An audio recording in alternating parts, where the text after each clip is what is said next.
रामशरण का त्याग। रामशरण शहर के एक सरकारी दफ्तर में क्लर्क थे। उनकी आमदनी सीमित थी, लेकिन दिल बहुत बड़ा था। जब उनके छोटे भाई श्याम की नौकरी नहीं लगी, तो रामशरण ने अपनी जमापूंजी लगाकर उसे शहर में एक छोटी सी दुकान खुलवा दी। उनकी बहन सुमन की शादी में उन्होंने अपनी पुश्तैनी जमीन तक बेच दी ताकि ससुराल में उसका सिर ऊंचा रहे। रामशरण की पत्नी विमला अक्सर उन्हें टोकती थी, जी थोड़ा अपने बच्चों के भविष्य के लिए भी बचाकर रखिए। रिश्तेदार सिर्फ वक्त के साथी होते हैं। लेकिन रामशरण हंसकर कह देते, विमला, परिवार एक पेड़ की तरह होता है।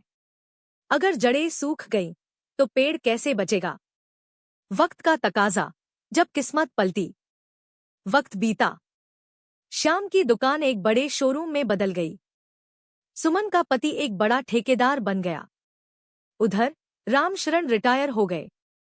रिटायरमेंट के पैसों से उन्होंने अपने बेटे आकाश को विदेश पढ़ने भेजा। तभी अचानक एक दिन रामशरण को दिल का दौरा पड़ा। अस्पताल का खर्च लाखों में था। आकाश विदेश में था और उसके पास अभी नौकरी नहीं थी। विमला घबरा गई। उसे पूरा भरोसा था कि जिन रिश्तेदारों के लिए रामशरण ने अपनी खुशियां कुर्बान की, वे अब ढाल बनकर खड़े होंगे। नकाब उतरने लगा, कड़वा सच। विमला सबसे पहले श्याम, छोटे भाई, के पास गई। श्याम का जवाब, भाभी, आपको तो पता है नया स्टॉक मंगाया है, सारा पैसा उसी में फंस गया है।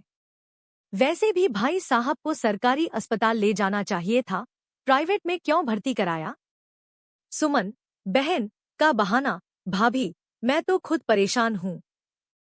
मेरे पति का नया प्रोजेक्ट घाटे में चल रहा है। मैं दुआ करूंगी कि भैया जल्दी ठीक हो जाएं। विमला सन्न रह गई।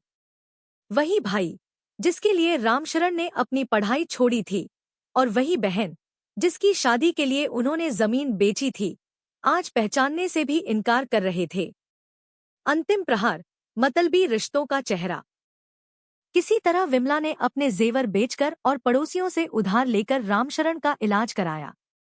जब रामशरण घर लौटे तो वे कमजोर हो चुके थे। उन्हें लगा कि शायद उनके भाई बहन मिलने आएंगे। एक दिन श्याम घर आया, लेकिन हालचाल पूछने नहीं। उसने एक कागज सामने रखा और कहा, भाई साहब, हमारे पुराने पुश्तैनी मकान के पीछे वाला हिस्सा मेरे नाम कर दीजिए। मुझे बैंक से लोन लेना है। रामशरण की आंखों में आंसू आ गए। उन्होंने धीमी आवाज में पूछा, श्याम, जब मैं अस्पताल में था, तब क्या तुम्हें लोन की याद नहीं आई? श्याम ने बेशर्मी से कहा, काम अपनी जगह है और रिश्ते अपनी जगह। बोध, नया सवेरा। उस दिन रामशरण की आंखों से पट्टी उतर गई। उन्होंने श्याम को घर से जाने को कह दिया। उन्होंने समझ लिया कि उन्होंने अपनी पूरी जिंदगी उन लोगों के लिए नींव बनाई जो उनकी छत गिरने पर तमाशा देखने आए थे। कुछ महीनों बाद आकाश विदेश से लौटा। उसने अपनी मेहनत से सब संभाला। रामशरण अब स्वस्थ थे, लेकिन अब वे किसी रिश्तेदार की शादी या फंक्शन में नहीं जाते थे। जब सुमन ने अपने बेटे की शादी का कार्ड भेजा, तो रामशरण ने सिर्फ एक लिफाफा और एक पत्र भेजा, जिसमें लिखा था, रिश्ते खून से नहीं, संकट में साथ खड़े होने से बनते हैं। तुमने खून का रिश्ता निभाया, मैंने इंसानियत का। हिसाब बराबर हुआ। कहानी की सीख, मतलबी रिश्तेदार उस छाते की तरह होते हैं जो धूप में तो साथ देते हैं, लेकिन जब तेज बारिश, मुसीबत आती है तो अक्सर साथ छोड़ देते हैं या खुद को बचाने में लग जाते हैं।